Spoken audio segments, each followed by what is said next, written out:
Vitória do Vasco por 2-1 no Chile e Matheus França e Spinelli salvaram a pele do Daniel Fuzato. A gente vai falar bastante sobre isso nesse vídeo. O que essa vitória representa para o Vasco, se de fato só dá mais confiança ou faz com que o Vasco tenha a chance de disputar essa competição. O que o Marcelo Salles fez no segundo tempo para a equipe melhorar, mas eu estou muito preocupado com esse goleiro reserva do Vasco. Está difícil de defender. Eu já disse no perfil em outras ocasiões que o Vasco deveria ter ido atrás de outro goleiro na janela do início do ano.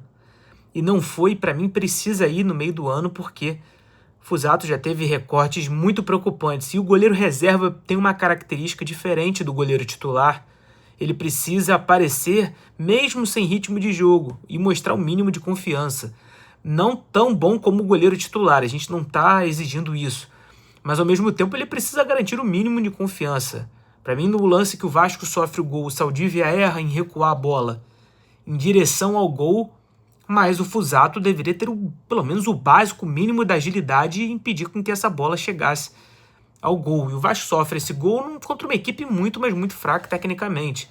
Até mesmo na vitória que o Vasco, na derrota, na verdade, que o Vasco sofreu pro Audax aqui no Rio de Janeiro, eu falei que era uma equipe muito fraca, que o Vasco teria todas as condições de ganhar no Chile, e mostrou, obviamente, com o resultado que isso era verdade.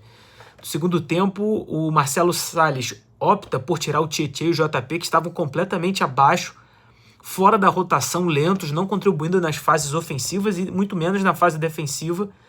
Coloca o Ramon Rick, um jogador com muito mais dinâmica, Matheus França centralizado e vai para um 4-2-3-1. Na direita o Marino e na esquerda o Nuno Moreira. Eram dois jogadores que estavam tentando nas jogadas individuais. Pelo lado direito, o Marino melhorou no segundo tempo. Inclusive foi ele quem fez o cruzamento para o Spinelli na hora do pênalti.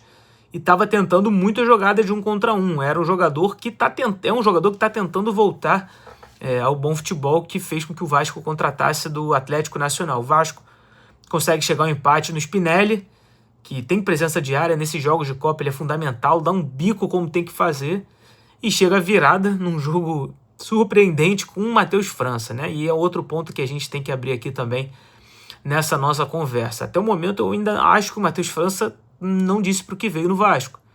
Mas será que esse gol dá confiança a ele? O Renato Gaúcho trabalhou com o jogador no Flamengo, gosta dele, mas até aqui a gente não pode garantir com que o Matheus França fique no Vasco. Faz o gol 2-1, ainda assim o Vasco sofre, entra o Zucarello, entra Avelar, meninos da base, o Wallace Falcão, enfim. Um momento para o Vasco dar opção para a base. Mas esse jogo não é um parâmetro para nada. Seria um vexame ainda maior o Vasco empatar, muito maior ainda perder com gol da forma que o Vasco sofreu, com o Daniel Fuzato fazendo uma atrapalhada, parecia os trapalhões ali. E o jogo em que Saldívia foi muito mal também, não o ajudou, mas o Vasco sai vitorioso do Chile com grandes possibilidades de classificação a depender do jogo entre Barraca Central e Olímpia. O Vasco ainda joga com Barraca Central em casa e com Olímpia no Paraguai com plenas chances de classificação. Mas é um jogo que, como eu digo, a Sul-Americana é traiçoeira por um único ponto, não pelos seus adversários, mas qualquer zebra, qualquer resultado negativo, qualquer deslize tira toda a confiança do time.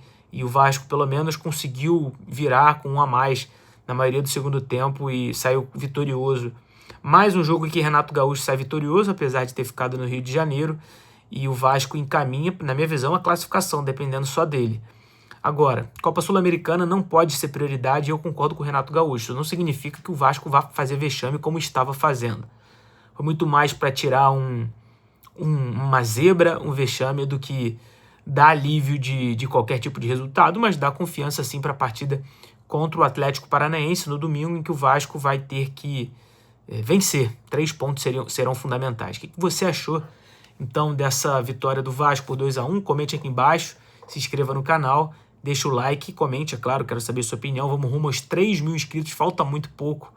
E não se esquece de me seguir em todas as redes sociais, porque eu sou João Pedro Fará, esse é o Tática Vascaína e eu mudo a sua forma de ver o Vasco jogar.